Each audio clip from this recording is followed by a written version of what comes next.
Бүгдээрээ сайн уу? 2-7 хоног айгүй завгүй яваад тэгээд ерөөсөө бичлэг хийж чадсангүй. Гэтэ одоо эргээд ирлээ.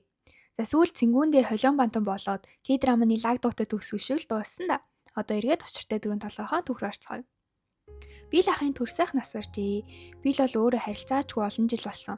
Очих хэрэг байхгүй гэж хэлсэн ч Лейла ятгахсаар түүнийг оршуулга руу нь явуулж. Би л ахын эзгүйд хэд хоног хаалгаа заавал төгжээд цонхоо чаагаад орондоо буу тэрч унтаараа энтергээд хөөрхөн зүйл сануулаастай. Цагаанаа ирвэл шүн болохоос өмнө явуулна шүү гэж хэлээд амжив. Лейла ч өдрийн 3 хооллож хичээлээ сайн хийхээ амлаад биелэг замд нь үдэж өглөө. Лейла цингүүнээс хойш хэд хоногийн турш цагаанаад илдэв шалтак зохион ирээд хэрэггүй гэсэн захиа явуулсаар. Цагаанаач одоо бүр яахаа мэдэхгүй галзуурхаа шахна. Тэгснээ гинэд нүүр тулаад ярилцъегээд Лейлагийн гэрт нь яваад очлоо. Миний буруу би эргэж очино гэчгээд алга болсон гэдэл өчнөөн уушлалт гойж Лейла харин зүгээрээ би уурлаагүй гэсээр. Лейла үнэхээр л уурлаагүй ч тэр өдөр л цагаанаг өөрөөс нь огт өөр ертөнцийн баян чинэлэг нэгэн шүү дээ гэдгийг сансан л төдий. Өөрийнх нь хувьд хамгийн үнэтэй нэгэн ч гэлээ. Одоо цагаанагийн төлөө түүнийг тавьж явуулах хэрэгтэй хэмээн шийджээ. Тэгэд Лейла шулуухан гэх чинь бид хол явах ёстой хэмээн хэллээ. Энэ үеэр харин гүнгийн харшид Гүнтэн, түүний найз Риет, сүт үсгийн Клаудин нар уулзалтан суухажээ. Энэ найз гээд Риет нь дандаа ядаргаатай Гүнтэн Клаудин хоёрыг өдөөстэй. Энэ улсынх нь гүнж Гүнтэнтэй гэрлэхийг хүсэж байсан юм байна л та. Гэхдээ Гүнтэн Клаудинтэй гэрлэхийг сонгосон болохоор Клаудины гүнжээс илүү гарах ямар байна гэдгээд байгаа. За Гүнтэн ч өнөөх хоёрыг харшид орхиод өөрөө гарч одлоо. Уг нь өөрийнхөө өргөтгөл хаш руу явах гэж байсан ч өөрөө мэдлгүй Лейлагийн гэрийг зөвлөв. Дотроо байнга тэмцэлдээстэй. Өөрийнхөө сэтгэл хөдлөлийг би удирдах чадахгүй байна. Түүнийг их бодолтой дарагдмагцаа биеэж барьж чадахгүй нэ гэдэл. Ер нь яг маахвага бүтэн унших юм бол гүнтний доторх бодол, монологууд нь айгүй токсик ч гэлээ үнэн уран яруу шүү. Би ч угаасаа бүгдийг нь ярихгүй байгаа учраас яг дотор нь орж мэдрээ гэвэл заавал өөрөө бүтэн уншаарай. За Лейлагийн гэрийн гадаа хүрээд иртэл өнөөх Лейла чинь яагаад ч модны мөчрөөс зүгцчихсэн. Өнөөх мөчр нь хуурах нэ. Хөрхи үүрнээсээ газар унчихсан нэг ангаахайг үүрэнд нь оруулж тавих гэж байгаад ийм байдалд орж. За тэгээд ёстой тийчлээд хүлэн модонд хүрэхгүй. Унахын алдад цагаанаг дуудан хашгирсан ч түүний хашгирааныг сонссон ганц хүн нь Гүнтэн байлаа. Гүнтэн тусламж хэрэгтэй юу гэтэл Лейла угаасаа туслахгүй гэж яваач гэчгээд ахаад цагаанаг дуудан баах ойрлоо. Одоо бол гар нь халтраад яг унах нь. Гүнтэн харин өөрийг нь дуудаж орилвол туслая хэмээн. Лейла ч аргагүй ихэнд Гүнтэн туслаач гэж орилсоор унлаа. Гүнтэн ч мэдээж бариад авна. Лейла бас энэ үед толгой дотроо зүрх нь булиглаад байна гэж бодоостой. Лейла царайлаг ирийн ингэрт тэрүүлсэн дээ ч юм уу, тусламж нь хэрэггүй гэж татгалцсан да. Эсвэл бүр Гүнтэн хэмээн орилсондоо хичээд ч юм уу мижийтэл явуулаажээ. За гэтэл доороос нэг зүйл нухаад эхлэв. Аха тань бодож байгаа яг зөв. Би анханасаа хүүхдэд зориулсан махаа биш шүү гэж хэлсэн шүү. Толгой өндөх гэсэн Лейлаг Гүнтэн дарж хөвтүүлээд тэд тийм байдалтай хэсэг азнав. Лейла ноцолдож тэврээс нь гарч цааш өхөрлөө. Гүнтэн ч илдэв зэвүүн үгсээ хэлсээр түүний дээрээс дараад ав. Лейла холдооч хэмээн хийжлэхэд нь Гүнтэн чихийг нь үсээд дараа нь бүр уруулыг нь оцоод авлаа.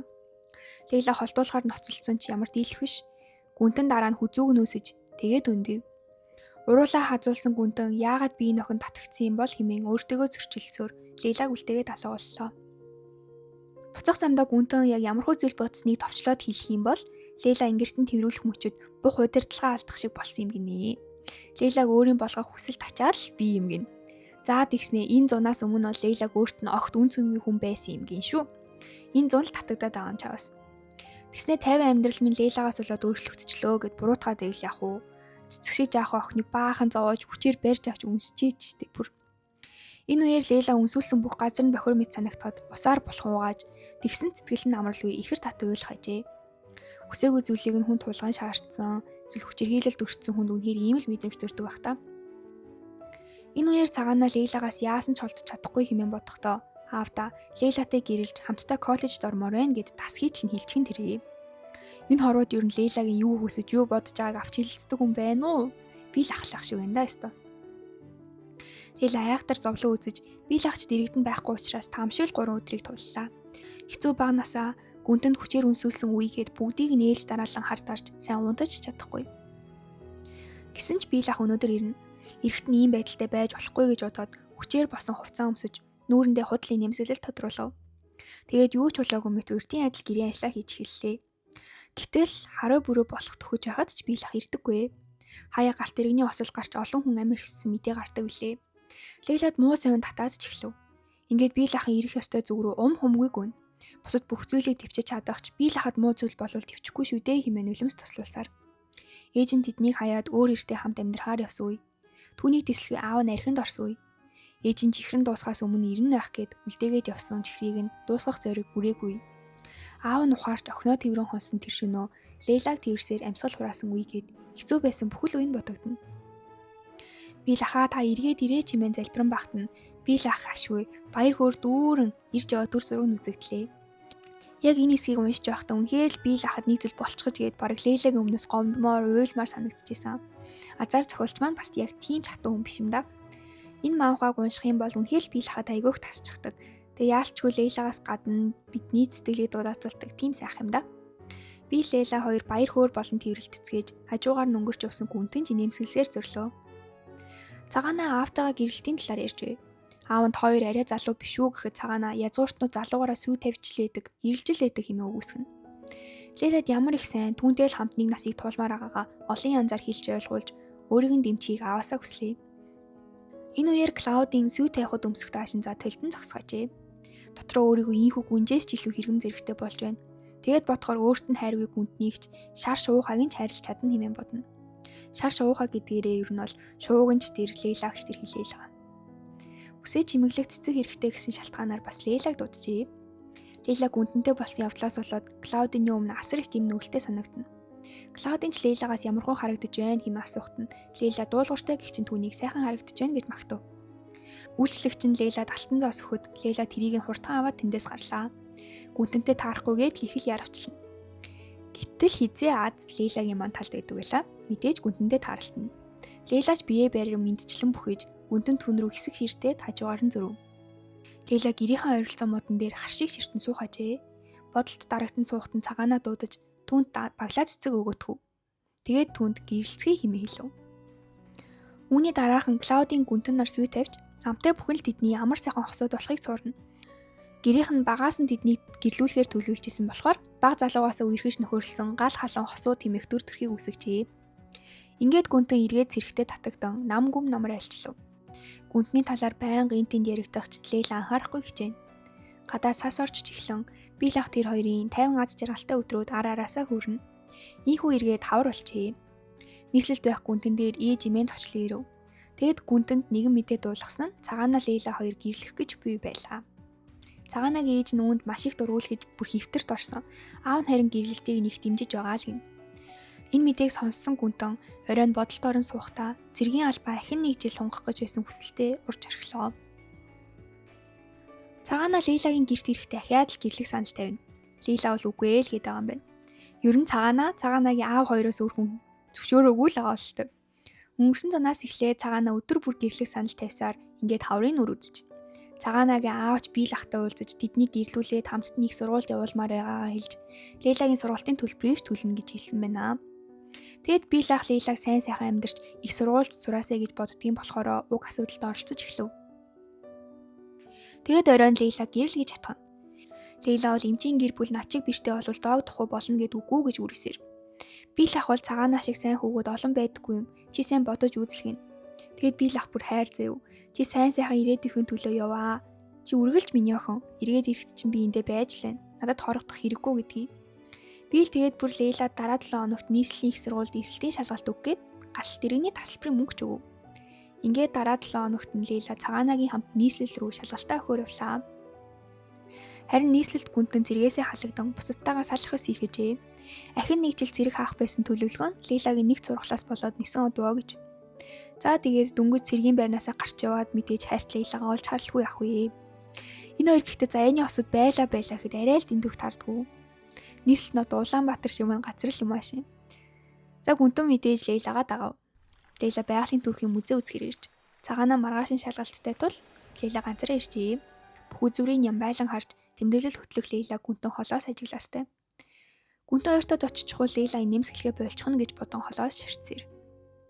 Лейла нэгэн дээрээс уцаар бэхэлчихсэн юм шувууны оригами шиг чимэглэлүүдэд хүрэх гээд үлмийн дээрээ зогсон сунаж байхад нь гүнтэн гинэт ирэн түүнийг өргөж өгөв. Лейла өнөөх чимэглэлүүдээ хүрч үзэн гүнтэн ч түүнийг булгалаа. Тэ дахин таарлав. Гүнтэн үйл ялэг гэлжигээд дагаад яв гэх шиг дохин Лейла ч түүнийг дагав. Гэтэл нэгэн кафед ороод ирнэ. Лейлач хүмүүс гүнтнийг таньчихын хэмээн имэж явах гэтэл гүнтэн хашид минь байдаг бяцхан охинд цай авч өгөөл хүмүүс үүнийг 100 яриа болохгүй энэ төр гэд Лейлач үлдлээ. Тэд юу ч ярилгүй цайгаа ууж Лейла эвгүй байдлыг эвтгэхээр амнав. Тэгсэн гүнтэн бүр Лейлаг дагсан гэдгээ тойруугаар хилээд наачна. Лейлач итгэхийг хүсэхгүй хоёулаа санаандгүй таарлцсан гэж бодоостой. Яадаг ч хоёр хүн юмтэй энэ хоёрчууд. Лейлач та надад дургүй бидтэй гэхэд гүнтэн би чамайг жигшдэг энэ төр гэд Лейла бараг би зайлаад өгье. Харшаас ч яваад өгье ухаан имэлнэ. Тэгэд Лейла цайгаа нэг амьсгаар уужгаад цайны мөнгө гэд хитэн зоос үлдээх энэ тэр. Лейла гинэт тесэрсэн үг гэлтэй юу хийхийг минь бүүза би таны үйлчлэгч биш хэмээн тэрсэлдэв. Гүнтэн босч ирэн ширээн дээрх зоосон дээр нь ахин хитэн алтан зоос нэмэн түүн дээр асгаж орхино. Үйлчлэгч минь биш хүний цагийг хомсолсондоо төлбөр төлж байгаа юм гин. Йоо тэгснээ бүр амар муухай юм хэлэн за. Чамайг өрөвцөн залуугийн гэрлэх саналыг авахтаа ичээгүй байж чамайг өрөвцөн хүний мөнгийг авахтаа ичих хэрэггүй. Лейла ч уйлсаар үлдэв. За өнөөх солиотой гүн чин дотроо чамайг уйлуулж чадах юм бол уйлуулсаар л бай. Тэгвэл чи намайг мартахгүй гэж нас. Энэ гүнтний ярьж хэлж байгаа юмыг ярахаар цаанаасаа бүрээ гიშ гэж наасан энэ гэмээр их юм аа. Чи тэр залуутайгаа гэрлэх юм бол ядаж миний төлөө уйлж дуусчих шиг. Лейла тэндээс гарan уурандаа өнөөх өгсөн зооснуудыг нь Азийн усан хориглол руу шидэж орхино. Би л ахыг урт удаан амьдруулаач. Цагаанаа сургуульд нь оруулж өгөөч энтергээд хүслээ шивнээ шийдсэн чинь хит дараалаад яг орчихлоо. За ингээ сүүлийн хүслээ хийлэн шийдэх гэтэл нь цагаанаа орилсоор ирэв. Хоолны цагтаа амжиж ирээгүй болохоор нүчнөө хайж эндээс осно тэр. Яагаад уйлсныг нь асуухад Лейлач булзааруулаад өнгөрнө. За тэгээ сүүлчийн хүслээ шийнэт яа гэд гүнтэнтэй ахин тааралдуулахгүй байж өгөөч гэд шийдсэн чинь варанд норохгүй. Юу гэсэн үг гэдг нь тодорхойлгүй дээ. Энэ хоёр цаашдаа ч жонхороод явнаа л гэсэн үг. Тэд хамтдаа зармаг авч иdən Лейла бид гэр бүл болж байгаагаар нь төсөөлөгдөхгүй юм аа гэд илтгэв зүйлээрэн хөгжилдөө явна. Тэгэд Лейла цагаанаагаас өөрийг нь өрөвдөөд л гэрлэх гээд байгаа мó хэмээн асуув. Цагаанаач би чамд хайртай учраас л гэрлэхмээр байна л гин. Инхүү Лейла баярлаа хэмээгтэн цагаанаа итгэл найдвараа алдах шиг болсон ч ахин зоргоо чангалаад гэрлэхийг асуулаа. Гэтэл Лейла тгийг гिचгэн тэр. Цагаанаа бүр бөөн баяр Лейлаг твэрч маргааш нь шалгалтаа ч өстө маналзуулаад л гараад ирнэ. Ингээд тэд хоёул шалгалтаа дуусгаж удахгүй гэрлэх хосуудын хуваар харштаа буцан ирлээ. Нэгэн муу мэдээ Лейлаг өгцөн нь гүнтэн буцан ирж яваа байваа гэж. Хэд хоногийн дараа ч юмдээ шуудан ч Лейлад шуудан хүргэж ирснийг нь бие лагт хөрвүүлж хараад Лейлаг сургуультай тэнцнийг нь олж мэдэв. Анх буудлаа сөргүүлж өгч байсан шуудан жах түүний өсгсөн бие лах хоёр Лейлагийн амжилтанд бөөн баяр. Бие лах үнэхээр Лейлаг охиныхоо хуваар хайрладаг болж ганцаар суухдаа сэтгэл нь хөдлөн нулимс төслөөлнө. Энэ үеэр Лейла ойгоос бөөрөлцөнд үсэр иргэнээрв. Бийлж Лейлад өнөөх цахиаг нь уншуулж баяр хүргэх ив хаваа олохгүй зогсоход нь Лейла инээмсэглэн түүнийг тэврээд байгаа. Лейлач би л таал байгаагүй бол би ингэхгүй байсан хэмээн талхаснаа илэрхийлв. Үнэхээр л би л өөр хэнийг ч юуг ч Лейлагаас илүү хайрлж үзээгүй билээ. Тэгээд тэд хамтдаа Лейлагийн сургалтын төлбөрийг төлөхөөр нийслэл рүү аялахаар болцгоно. Би л цагаанагийн аавд найдалгүй охиныхоо төлбөрийг өөрөө төлмөр байгаа. Лейла би л ахтай цуг аялна гэдэгтээ сургуульд орсон мэдээг сонссноосоо ч илүү баярлахажээ. Цагаана оройн Лейлагийн тэнцийн явдалд баяр хүргэн захиа илгээнэ.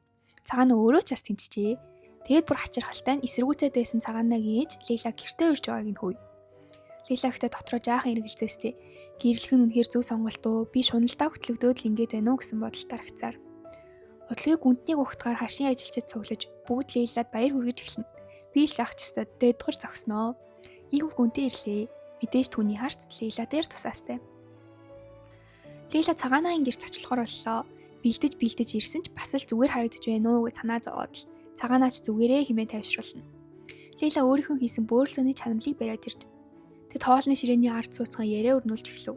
За энэ үеэр манай гимгүү инээгээд байсан Цагаанагийн ээжийн жинхэнэ төрх доторх бодлоор нь ил болно. Нэр нь арай ортойгоо болохоор зүгээр Шулам ээж гिचгий. Шулам ээж үндэс ухсаа ийм муутай охинтой хүүгээ яасан ч гэрлүүлэхгүй. Би өөрөө л арга хэмжээ аавна гэж утсаар. Ядаж үнчин өрөөсөн биш энгийн дараа гэр бүлээс гаралтай байсан бол өөр гэж бас бодно. Удлаа штэ яг үндэ энгийн дараа байсан ч баян биш гэд голох юм бичиж. Цагаанагийн аав харин чин сэтгэлээсээ Лейлад сайн. Их сургуульд ороод ийм багштай уулзаарай, сайн багш гэж зөвлөгөө өгнө. Орой хоолны дараа дарс гэтрүүлээ дуучсан Цагаанаа дуу аялын явсаар. Тэгээд гинэт Лейлад ойртон түүний уруул дээр үнсэж орхив. За тоглосон. Лейла уруулаа гараараа хаачихсан байт юм уу? Цагаанаач бөөн гомдол хөрхий. Сүй тавьсан байж тэд яг л найзуудын харилцаатай байлаа. Лейла өөрт нь одоогоор хайртай биш гэдгийг Цагаанаа мэдэгч элдв буруу ойлголцол үүсэхгүйгээд үгээ залгаад л өнгөрөв. Ингээд тэд тэрвэрлдээд учраа олох шиг болцоолоо. Ийхүү гүнтэн гэртээ ирснээр Клаудын ч харшаар үзэгдэх болж. Гүнтний ээж, эмээ, Клаудын 3. Лейлагийн их сургуульд тэнцсэн талаар яриастай. Сайн хүнээр өсгүүлсэн, их сургуульд ч тэнцчихсэн. Тэгэд бүр сайн айлын бэр болох гэж байгаас та азтай охин гэсээр. Гүнтний эмээ Лейлад баяр хүргэхээр түнийг дуудуулжээ. Лейла ч ивгүй авгүйхэн сууж гүнтний эмээ түнд бэлэг өгмөр байна. Юу хүсэж байна хэмээн асууна. За энэ үеэр гайтай гүнтэн бас ирээдэх нэ. Ажил төрлөө Лейлаг л дагаад явж байдаг хүн бах уу баг. Эмээнч түнд хэрэг явдлыг тайлбарлаж Лейлад баяр хүргэхээр дуудсан хэмээхэд гүнтэн 50 гихч наан заа гэдэл өнгөрөв. За ер нь тэгээ та нар мэдж байгаа ч тэгээ дэндүү олон сайхан зүйл болоод тахаар яадаг лээ. Шуурга ирж байдгаа. Энэ махаандоо ч бас юу болохыг хэм мэдлээ. Энэ маань одоогоор цаанаа 70 хэдэн бүлэг, сайт дээр маань 60-аад бүлэг гарчихсан байгаа учраас энэ хүрээд хэсэгтээ энэ махааны маань товчлол зогсож байгаа шүү. Тэгж байгаад овоо их бүлэг гарахаар нь үргэлжлүүлнэ. Мэдээж үргэлжлүүлж уншаад юу болохыг мэдмээр байвал www.dosmanga.cg минь хаягаар зочлохоо мартаоцай. Dos Manga гэж хайж ороод Facebook page, Facebook group-т ч мөн нэгдэж болно шүү. Ягаад ч юм маань сайт дээр бүр амар олон toxic манхва байдаг заяа. Тэгээ дараагийн ярих гэж сонгосон манхванд маань бас мангар toxic манхва бий. Гэхдээ уйл эсвэл бүр сөгдөөс ялгаатай нь гол дүрийн хоёр нь хоёулаа toxic, хоёулаа санаатай. Тэгэхээр драма гэхээсээ илүү арай илүү алаантай адал явдалтай гэх юм уу? За тэгээд ойрын 7 хоногт багтаагаад дараагийн манхваныхаа эхний хэсгийн товчлыг оруулах тул stay tuned. Дараачийн удаа уулзтлаа, түр баяртай.